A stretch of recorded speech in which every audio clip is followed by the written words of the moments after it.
আসসালামু আলাইকুম। আজকে দুপুরে আমি কি রান্না করবো? কোরবানি চলে গেছে। এখন কেউ আর গরু মাংস খেতে চায় না। তারপর গরু মাংস আছে, তারপর ছাগল মাংস আছে, দুটোই আছে। বাচ্চারা দিন খাবে।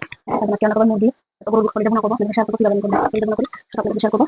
এখন মুরগি রান্না করবো, কলিজা রান্না করবো। আর কিছু সবজি সবজি সেটা রান্না করবো। সেটা দিলাম রান্না করবো। কোরবানি করতে থেকে দুদিনই একদম পুরো হয়ে গেছে। বাচ্চারা খাবে না, বাচ্চারা মুরগি খাবে না। রান্না করি না। রান্না করবো, রান্না করা আছে, তার জন্য রান্না করি না। তারপর এই রান্না করি মুরগি করি, গরু করি, সবজি করি। এগুলো করলে এগুলো খেতে সবাই তার জন্য এটা করে দিই। আর কাজ আমি কোরবানি কেটেছি। আমাদের রান্না কোরবানি আসলে দোয়া ভালো কেটেছে। খুবই আমার কাছে ভালো কেটেছে। সুন্দর করে দেবো। কি রান্না করবো সব বলে শেয়ার করে দিতে করে। আমি এখন মশলা দিয়ে দিব ওখানে। আর আমি এখানে সবসময় তেল লবণটা আগে দিয়ে দিই তেলের সাথে। এখানে আদা রসুন পেস্ট করা আছে, সেটা দিলাম দেখতে দিতে পারছি।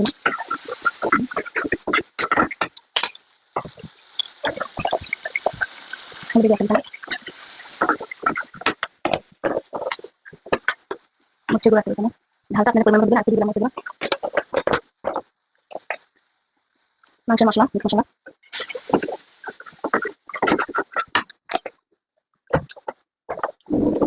সামান্য পরিমাণ একটু জিরা গুঁড়া দিব। জিরা গুঁড়া দিব। আমি একটু পানি দিয়ে সুন্দর করে কষাই দিব। আমি এখানে শুধু টমেটো দিচ্ছি না, আলু আর এটা দিয়ে দিলাম। দিয়ে সুন্দর কষাবো।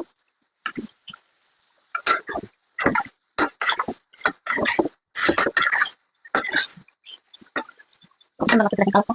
সুন্দর করে কষাই দিব এখন। ঢাকা দিয়ে কষাবো। যেমন মুরগি যখন কষানো শেষ হয়ে গেছে, পানি দিয়ে দিবো। পানি দিয়ে সামান্য কিছু দিলাম।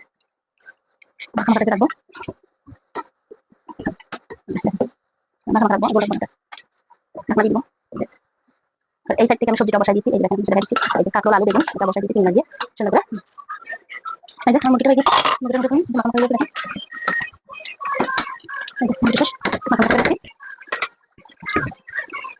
এই যে আমি কলিজা দিয়ে দিচ্ছি। দেখেন এই যে ময়লা পানিটা বের হয়ে যাবে। গরম করে নিলে ময়লা পানিটা বের হয়ে যাবে। চুলা থাক আস্তে আস্তে। এই যে আমি এখন কলিজাটা বসাবো। কলিজার সাথে করে দিয়ে দিয়েছি। তেল দিয়ে দিলাম, পরিমাণ মতন তেলটা দিয়ে দিব। মশলাটা দিব। আমি যেভাবে কলিজাটা পাকাচ্ছি এভাবে একবার হলে চেষ্টা করবেন, দেখবেন খেতে অনেক মজা হয়। এরকম করে কলিজাটা পাকালে সবসময় সেদ্ধ করে ময়লা পানিটা ফেলে দিবেন।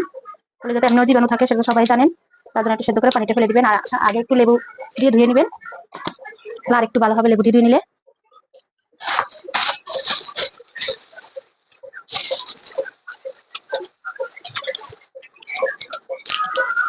তেজপাতা দিয়ে দিলাম।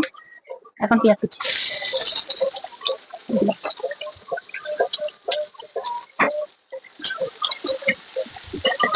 সুন্দর করে কষাই নিলাম।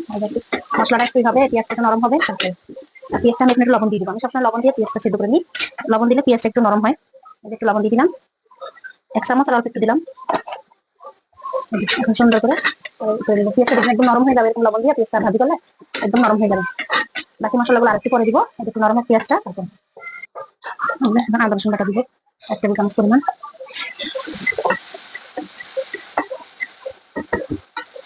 একটু দিব আদা রসুন, কলিজাটাও পাবেন।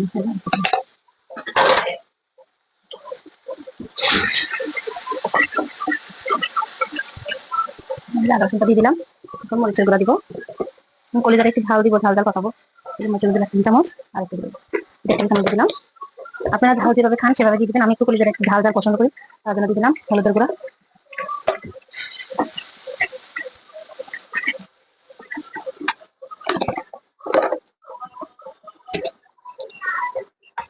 মশলা জিরার গুঁড়া, এখানে ধনিয়ার গুঁড়া দিয়ে দিলাম। এখন জিরার গুঁড়া দিয়ে দিব। জিরার গুঁড়া দিয়ে দিলাম। এখন একটু পানি দিয়ে সুন্দর করে লাগাই নিব। পানি দিয়ে লাগাবো, কষাবো মশলাটা। মশলাটা সুন্দর করে কষাই নিব আমি। মশলাটা যত কষাবো ততই কলিজাটা খেতে অনেক টেস্টি হবে। তাই মশলাটা আমি কষাবো সুন্দর করে কষাই নিব। ওই সাইড থেকে আমার সবজিটাও কেমন হয়েছে আমি একটু দেখি লাগিয়ে দেখেন সুন্দর হয়েছে কালারটা। এটা একটু ঝোল রাখবো আমি, আর একটু হবে এটা। এই যে দেখেন তেলটা উপরে উঠেছে। এখন আমি কলিজাগুলো এখানে দিয়ে দিব। লাগাই দিব সুন্দর করে।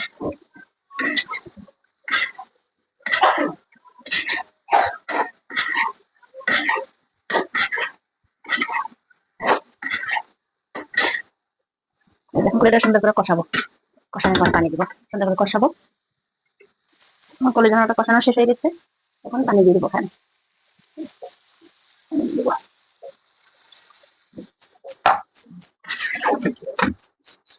আমি আর দিব না, এটি হয়ে যাবে। কলিজাটা সবসময় ভুনা ভুনা রাখি তার জন্য। বসাই দিলাম, ঢাকনা দিয়ে দিব। আস্তে আস্তে হতে থাক। এই যে দেখেন আমার সবগুলো রান্না শেষ হয়ে গেছে। এখানে কলিজা ভুনা করেছি মুরগির মাংস আলু দিয়ে, কাঁকরোল বেগুন আলু এটা দিয়ে ঝোল রান্না করেছি। আজকে দেখেন এই যে কোরবানিতে গোস্ত খেতে খেতে বাচ্চা কাচ্চা বলতেছে গোস্ত খাবে না, তার জন্য কলিজা ভুনা করলাম, মুরগি রান্না করেছি। দেখেন কত সুন্দর লাগতেছে। আমার রান্নার ভিডিও যদি আপনাদের ভালো লেগে থাকে লাইক কমেন্ট শেয়ার করবেন, প্লিজ প্লিজ সাবস্ক্রাইব শেয়ার করবেন, সাবস্ক্রাইব বাটনে দাবাই দিবেন। আসসালামু আলাইকুম।